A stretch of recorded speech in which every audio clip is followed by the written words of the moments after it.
17 വയസ്സുകാരൻ പെലെയെ കാണികൾ കളിയാക്കി, കൂകി വിളിച്ചു. പക്ഷേ അവന്റെ കണ്ണിൽ നിശ്ചയദാർഢ്യം ഉണ്ടായിരുന്നു. കിക്ക് ഓഫ് കഴിഞ്ഞപ്പോൾ തന്നെ അവൻ പന്ത് കൈക്കലാക്കി മുന്നിലുള്ള കളിക്കാരെ മനോഹരമായി ഡ്രിബിൾ ചെയ്തു.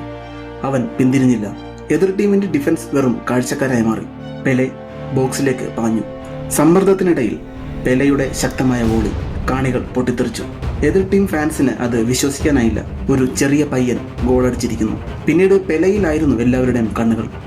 എഫേർട്ട്ലെസ് ആയിട്ടുള്ള ഡ്രിബിളുകൾ, അതിവേഗ ഫുട് വർക്ക്, വീണ്ടും ഒരു ഗോൾ കൂടി പിറന്നു.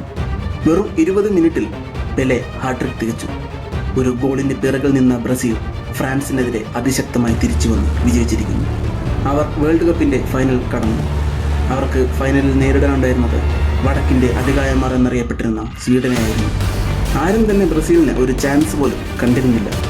സ്വന്തം കോച്ചിന് പോലും സ്വീഡനെ എങ്ങനെ നേരിടണം എന്നറിയില്ലായിരുന്നു. അവരുടെ ആത്മവിശ്വാസം കൂപ്പുകുത്തി. എല്ലാവരിലും എനർജി തിരികെ കൊണ്ടുവരാൻ കൊച്ചു പെലെ ഒരു കാര്യം തന്റെ ടീമിനോട് പറഞ്ഞു. ആ കാണുന്ന ലൈറ്റ് ഹൗസ് വരെ ഇവിടുന്ന് പന്ത് നിലത്ത് വീഴാതെ ജഗിൾ ചെയ്ത് കൊണ്ടുപോകുന്നു. എല്ലാവരിലും അത് മാറ്റമുണ്ടാക്കി. അവർ പന്ത് കിച്ചണിലൂടെയും ഹോട്ടൽ ലോബിയിലൂടെയും കൊണ്ടുപോയി. ഫുട്ബോൾ എന്തെന്നറിയാത്ത ഗസ്റ്റുകൾക്ക് പോലും അത് അത്ഭുതമായിരുന്നു. കോച്ച് ഇത് കണ്ട് സ്വന്തം ടീമിനോടായി പറഞ്ഞു, ഇവിടം തൊട്ട് ഇനി ടാക്ടിക്സുകളൊന്നുമില്ല. നിങ്ങൾ ഹൃദയം കൊണ്ട് പന്ത് തട്ടുക. നിങ്ങളെ തോൽപ്പിക്കാൻ ആർക്കുമാവില്ല. അങ്ങനെ വേൾഡ് കപ്പ് ഫൈനലെത്തി. എല്ലാ ബ്രസീലുകാരും ടിവിയുടെ മുൻപിൽ സ്ഥാനം പിടിച്ചു. തങ്ങളുടെ ഹീറോസ് ജയിക്കും എന്നവർ വിശ്വസിച്ചു. പക്ഷേ കളി തുടങ്ങിയതും കഴിഞ്ഞ കളിയിലെ താരമായ കൊച്ചു പെലെയെ സ്വീഡൻ മാർക്ക് ചെയ്ത് അനങ്ങാൻ വിടാതെ തടഞ്ഞു. അവനില്ലാതെ ബ്രസീലിന് ഒന്നും ചെയ്യാൻ സാധിച്ചില്ല. 4 മിനിറ്റിനുള്ളിൽ തന്നെ സ്വീഡൻ ഗോളടിച്ചു. സ്വീഡിഷ് ഫാൻസ് ആർത്തുല്ലസിച്ചു. തുടക്കം തന്നെ ഗോൾ, അതും ഫൈനലിൽ. അവർ വിജയം ഉറപ്പിച്ചു.